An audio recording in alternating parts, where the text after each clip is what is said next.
I wish that we could just talk about soccer today. But obviously with the ruling on Roe v. Wade, that takes precedence over everything. It's hard to put into words how sad a day this is for me personally, for my teammates, for just all of the people out there who this is going to affect. I say this all the time, but pro-choice means that you get to choose. Oh, the drama on this girl. I'm not sure we should ever take our cues when it comes to freedoms or domestic policy issues or constitutional rights. People who think that the United States is a despotic and tyrannical and freedom-grabbing place. She clearly lives in La La Land. And the other thing that I swear you see insignificant athletes and actors do all the time is try to weigh in on something controversial. And it's really bad when they don't know what the hell they're talking about. And she doesn't, because what happened here with the overturn of Roe v. Wade is precisely the opposite of what she had to say about it.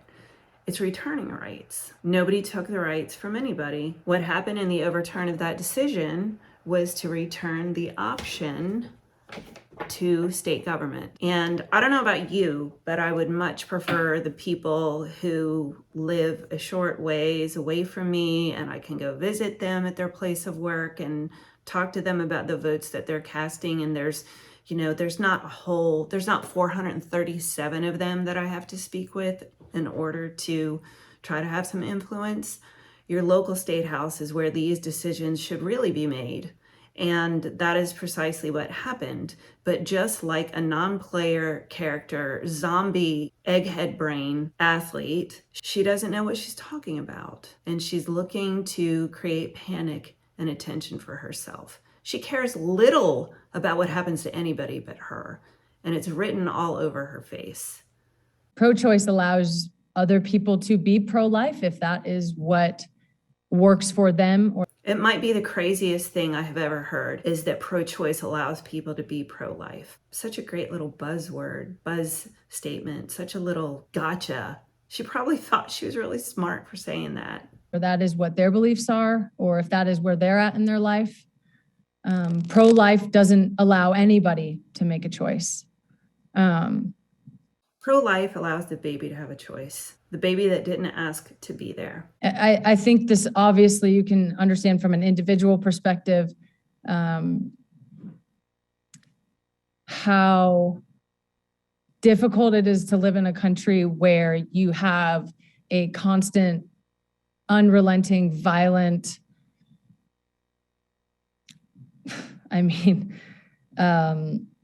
tide against you, an onslaught as a woman. I can't even with this woman. This is the United States. I wonder if she has considered why women all over the world want to come here. Because in other nations in the world, men find their goats more valuable than they find their women. It's disgusting to me when somebody says this, when a woman wants to make a victim of an entire gender, but there aren't any genders, but there are 72 genders. But clearly none of those genders are women, because nobody who says there's 72 genders can tell you what a woman is. We know that this will disproportionately affect poor women, Black women, brown women, immigrants, women in abusive relationships, women who have been raped, women and girls who have been raped by family members, who, maybe just didn't make the best choice.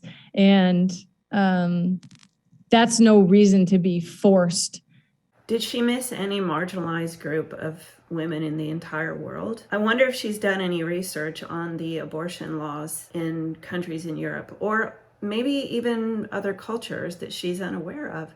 Do you think it's possible that we have some of, if not the most lenient abortion laws in the entire world?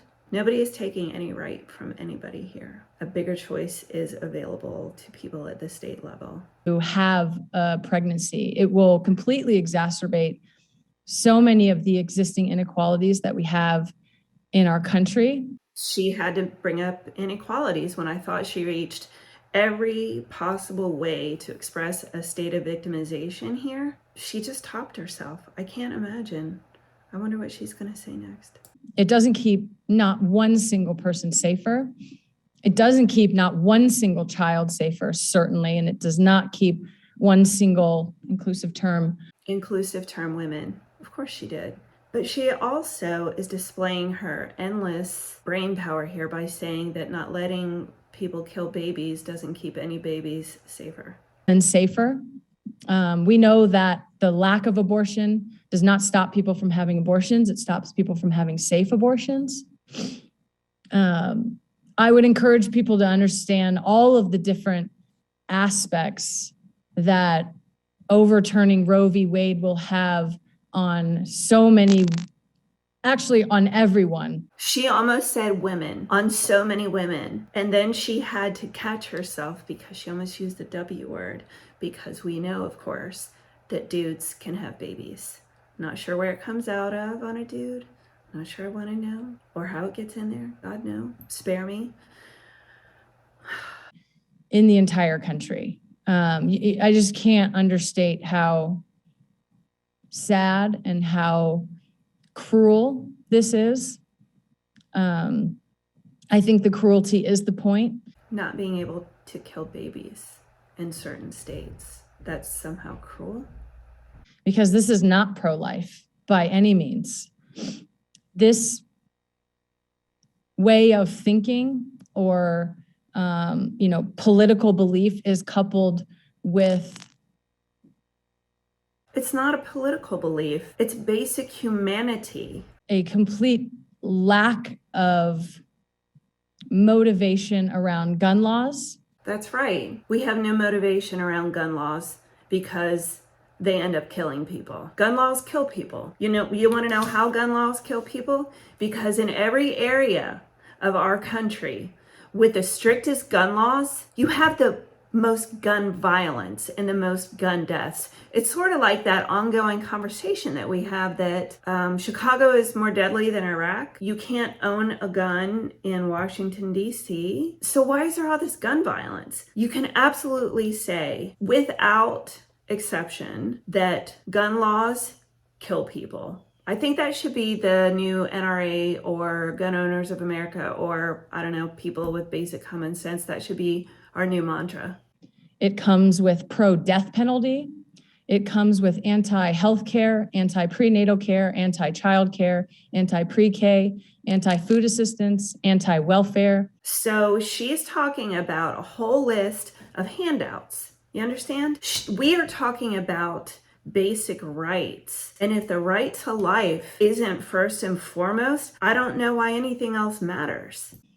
Anti-education, anti-maternity leave, anti-paternity leave. This is not pro-life. Megan Rapinoe does not get to be the authority on what pro-life is or is not.